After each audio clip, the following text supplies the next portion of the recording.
My name is Sabrina Snow. I got my master's in mechanical engineering. Most of what I did for that was on the aerospace side of things. And now I work as a loads and dynamics engineer for Boeing. And I think that my master's has been extremely helpful in the role that I'm in. And I think that if I had just come in with a bachelor's, I would have really struggled for the first year trying to even understand what's going on. No, I definitely wasn't dead set that I want to do grad school. I wanted to kind of be done and start working. I had started doing some undergraduate research with Hunsaker, and I really loved the project I was working on. So 50% of the motivation to keep doing grad school or to go on and do grad school was just to keep working on that project because I really liked it. And then the other 50% was doing some internships and kind of talking with people that had gone out in industry and learning that like a bachelor's makes you kind of like a CAD monkey. And there's nothing I hate more than CAD.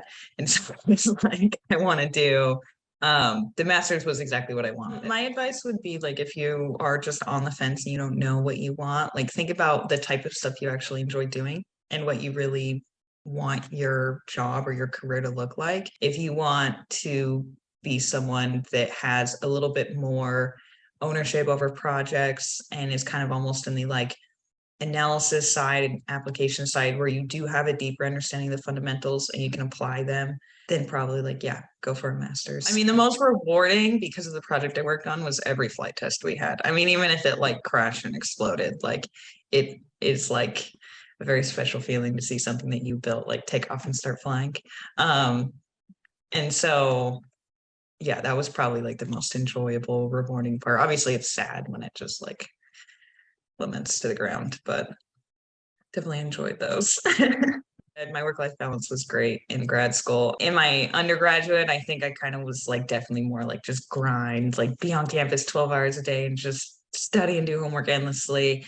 Suddenly it was like, nope, I'm gonna like do school and work for like 8 hours a day, and then I'm going to kind of transition to like my life. And I felt like I really started to learn how to balance those two things without sacrificing my productivity. And I think Hunsaker is really he likes to reinforce that. Transitioning into grad school, part of it is just the mindset that I think a lot of graduate students have. In grad school, it's very different. Like you're there to kind of like get a deeper understanding and really like you have more control over what classes you're taking and what things you're working on. And so you can really focus on things that you're interested in, kind of like deep dive more. So I worked during summers and then worked for Hunsaker in the lab because usually, like grad students will get some sort of kind of pay for the project I was working on. And so kind of between like summer and internship works and a little bit of savings and a little bit of kind of the work that I was doing while I was there, I was able to just kind of like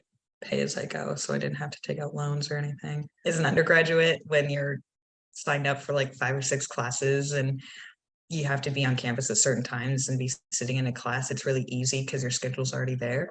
And losing some of that going to grad school is like, oh my goodness, I can do whatever I want. And so kind of scheduling and setting aside time, like this is when I'm working on this is when I'm doing homework for this class, this is when I'm like going to, draft my thesis or whatever it is, was really helpful. And part of that is understanding how you work best. So it's just taking a lot more ownership of your own education.